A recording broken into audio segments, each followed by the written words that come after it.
मेरे पास एक माँ आई घनश्याम जी, बहुत उदास थी वो। अच्छा। बहुत लड़ाकी थी वो। उनका करीबन 22 साल का बेटा था। प्लीज़ ये कहानी सुनिएगा, ये रियल है, मेरे ऑफिस में हुई है।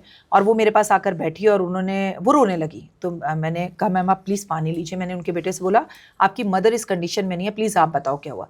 उसने बोला मेरे फादर ने सुसाइड कर लिया है, और वो भी मेरी मम्मी के घर में, मतलब हमारी नानी के घर में। तो मैंने कहा क्यों, कोई परेशानी थी? तो बोली कर्जा था बहुत, बाजार से उठा रखा था, उनकी जॉब चली गई थी कोविड के बाद, तो मैं बहुत वो थी। तो इतने में बेटा बोला, उसने टेबल पर ऐसे करके जोर से हाथ मारा और बोला बस, कम से कम इस पवित्र जगह पे, इस मंदिर जैसे घर में तो सच बोलो। तो मैं उस लड़की की ऐसे शक्ल ही देख लेंगे। मैंने कहा बेटा शांत बैठ जा बच्चा, क्या हुआ? कह रहा है मेरे पापा की जॉब चली गई, मेरे पापा कुछ काम करने लायक नहीं थे, हमें मकान मालिक ने घर खाली कराया, मेरी मम्मी हमें हमारे नाना जी के घर ले आई, मेरे पापा ने मना किया पर मेरी मम्मी ज़बरदस्ती ले आई। हम आए, मेरी मम्मी दिन रात मेरे बाप का खा रहा है, मेरे घर पर बैठा हुआ है, तेरे जैसा कुत्ता कोई नहीं है, तुझे शर्म नहीं आती, तूने मेरे बाप के ऊपर, मेरा बाप इस उम्र में कमा रहा है, तू घर। कह रहे इन्होंने जीना हराम कर दिया और इन्हीं की साड़ी से उन्होंने सुसाइड कर लिया। और किस दिन किया ये सुनेंगे आप तो और हैरान हो जाएंगे, करवा चौथ। Oh shit.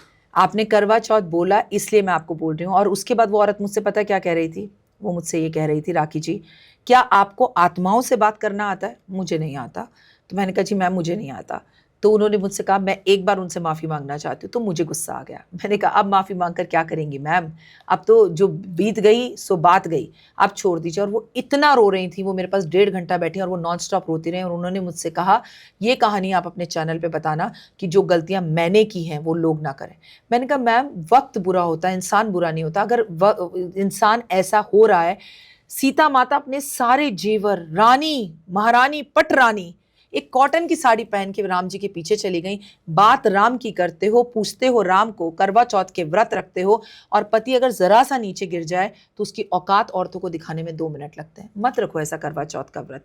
वो कुछ दे पाए या ना दे पाए, आप उसे टाइट गले लगाकर सिर्फ इतना बोलिए तुम बहुत खास हो, तुम मेरा सुहाग हो, तुम मेरी जान हो। हम साथ में बैठकर एक टेबल पर एक प्लेट में भोजन कर रहे हैं, मुझे से ज्यादा कुछ नहीं चाहिए। मैं और क्या ही बताऊं, सबको पता है, मेरी जरूरत ही नहीं। एकता कपूर जी के सीरियल से सबको पता है करवा चौथ पे क्या करना है।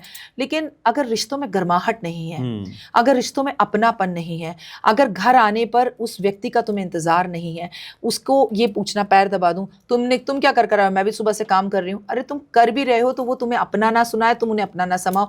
2 पांव हैं, कभी ये पांव कहता है मैं ज्यादा चलाऊं, ये कम चला, इसको चलाओ, मैं तो नहीं चलता। आप बिल्कुल वैसे ही हैं। देखिए मैं इधर देखूंगी तो मेरी आंख इधर देखेगी, मैं इधर देखूंगी तो मेरी आंख। जिस दिन पति पत्नी टांगों की तरह और आंखों के साथ चलेंगे, किसी करवा चौथ की जरूरत हमें नहीं है। Give respect, take respect. अपने हस्बैंड को उनका अफेयर भी चल रहा है ना, एक्स्ट्रा मैरिटल अफेयर, तो अपने बेडरूम तक रखिए, उसका तमाशा बाहर मत बनाइए, क्योंकि वो आपका जीवन है। आप उन्हें जो मर्जी कहें, लेकिन जब बाहर वाले कहेंगे तो याद रखिए 2 तरह की बातें कहेंगे। पहली कहेंगे तुझमें कोई कमी होगी तभी तो बाहर गया। दूसरी ये बातें कहेंगे आदमी कैरेक्टरलेस है। मिला क्या? नील बटा नील। तो फिर जब अपना ही है तो उसके कपड़े बाहर क्यों उतारने हैं? और क्या अफेयर औरतों का नहीं चलता? क्या एक्स्ट्रा अफेयर सिर्फ आदमियों का ही होता है ना? तो ये डबल मापदंड क्यों? इस करवा चौथ पे एक दूसरे से की गई गलतियों के लिए कान पकड़कर प्लीज माफी मांगिए, बाकी जो मर्जी कीजिए।